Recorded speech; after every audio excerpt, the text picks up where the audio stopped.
अमेरिकी राष्ट्रपति Donald Trump ने भारत पर 25% के टैरिफ लागू करने के आदेश पर साइन कर दिए हैं।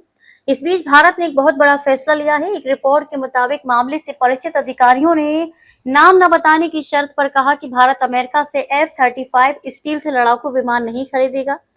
फरवरी में मोदी की व्हाइट हाउस यात्रा के दौरान ट्रंप ने भारत को ये महंगी लड़ाकू विमान बेचने की पेशकश की थी। हालांकि अधिकारियों ने बताया कि मोदी सरकार घरेलू स्तर पर रक्षा उपकरणों के संयुक्त डिजाइन और निर्माण पर केंद्रीय साझेदारी में ज्यादा रुचि रखती है, लेकिन मामले को लेकर अभी तक भारतीय रक्षा मंत्रालय की तरफ से कोई भी जवाब नहीं आया है।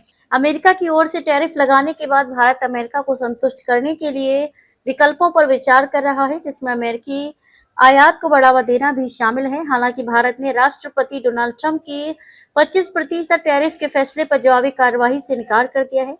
नई दिल्ली के अधिकारियों ने बुधवार 30 जुलाई 2025 को ट्रंप की घोषणा से स्तब्ध और निराश होने की बात कही। क्योंकि ये बातचीत निजी थी, उन्होंने नाम न बताने की शर्त पर बताया कि सरकार द्विपक्षीय व्यापार वार्ता को पटरी पर लाने की इच्छुक है और अपने सबसे बड़े व्यापारिक साझेदार खरीदारी बढ़ाने के तरीके तलाश रही है। भारत अमेरिका से प्राकृतिक गैस की खरीद बढ़ाने और संचार उपकरणों व सोने के आयात में वृद्धि करने पर विचार कर रहा है। अधिकारियों ने कहा कि इन चीजों को बढ़ावा देने से अगले 3 से 4 वर्षों में अमेरिका के साथ भारत के व्यापार अधिशेष को कम करने में मदद मिल सकती है। उन्होंने बताया कि रक्षा खरीद की कोई योजना नहीं है। नई दिल्ली के अधिकारी ट्रंप की टैरिफ धमकी का तुरंत जवाब देने पर विचार नहीं कर रहे हैं।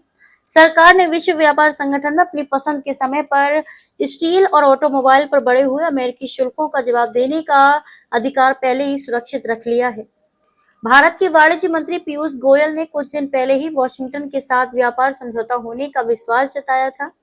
उन्होंने गुरुवार को संसद को बताया कि सरकार अब निर्यातकों के साथ बातचीत कर रही है ताकि ट्रंप के टैरिफ के असर का आकलन किया जा सके। विपक्ष के जोरदार विरोध प्रदर्शन के बीच गोयल ने कहा, हालिया घटनाक्रम के प्रभावों की जांच की जा रही है। उन्होंने आगे कहा कि उनका मंत्रालय निर्यातकों और उद्योग समूहों से प्रतिक्रिया एकत्र कर रहा है और हमारे राष्ट्रीय हितों की रक्षा और उन्हें आगे बढ़ाने के लिए सभी आवश्यक कदम उठाएगा।